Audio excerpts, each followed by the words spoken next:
Þegar Ivona Reader hefur verið settur upp á tölvu þá einfalt að smella á forritið og þá fáum við upp ýmsa valmöguleika. Við getum opnað skrá beint inn í forritið eða opnað hreint textaskjal sem það sem við ætlum að gera núna.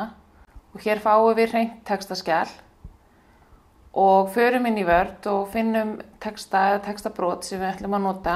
Við gætum keyrt út alla þennan texta, við ætlum að taka bara þessa einu efnisgrein. Og við skulum vista þetta skjal, það ágætt að venja sig á að vista ef við þurfum að nýta hann aftur eða breyta einhverju. Þá þurfum við ekki að fara í gegnum þessi skref og athugið að þarna niðri stendur TXT sem stendur fyrir textaskrá. Hér upp í hægra horni veljum við röddina og við þurfum að passa að það sé rétt rödd valin. Hraðinn þarna við hliðina á og við ætlum að stilla þetta á -4 og svo ýtum við á MP3 merkið. Þarna efst getum við skipt heiti á skránni. Ég ætla að halda þessu, ég vil frekar breyta því síðar. Hérna á miðjum skjánum getum við ákveðið annað form eða format á skránni en MP3 sem og gæði. Því betri gæði auðvitað, því stærri skráin. Neðst þá veljum við hvort að forritið búti texta niður í skrár sem eru þá ein skrá eða eftir efnisgreinum. Einnig getum við ákveðið að láta textan skiptast niður í hljóðskrár eftir lengd. Og við smellum bara á Read to File og þá sjáum við að forritið að vinna. Það kemur fram hérna blikkandi ljós hérna neðst og þegar forritið búið að keyra út skrána þá poppar upp þessi litli gluggi og við getum smellt á hann og farið beint inn í möppuna þar sem skráin geymd.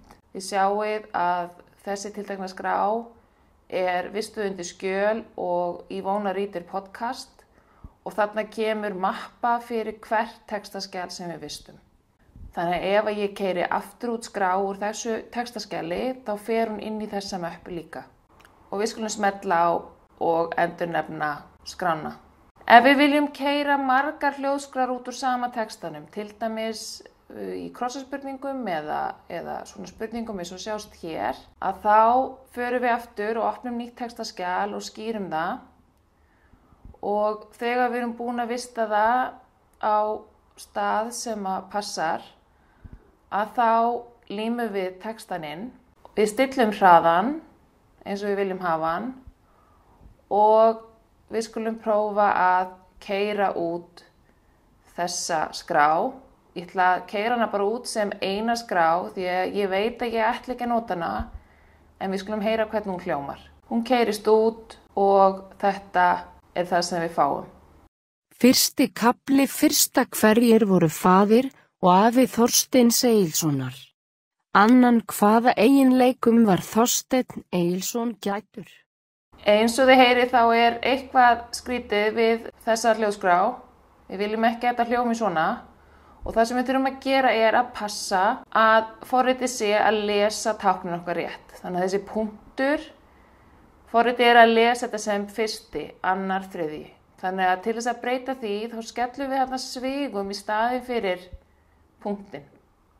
Og nú skulum við velja þetta og við skulum heyra valið textan og heyrt hvernig hún að lesa með því að ýta á play-knappinn. Fyrsti kafli 1. Hverjir voru faðir og afi Þorsteins Egilssonar. 2. Hvaða eiginleikum var Þorsteinn Egilsson gæddur? Þetta hljómar mun betur. Til þess að passa að forritið keyri hverja spurningu út sem sé hljóðskrá þá þurfum við að setja enter á milli því að hún keyrir hljóðskránar út sem efnisgreinar og það entermerkið sem að stjórnar því. Við smellum á Read to File, við höfum keyrt þetta út áður þannig að hún spyr okkur hvort við viljum endilega keyra út aftur. Við segjum já við því og skráin kemur upp í sömu möppu og núna heyrum við bara þessa einu spurningu.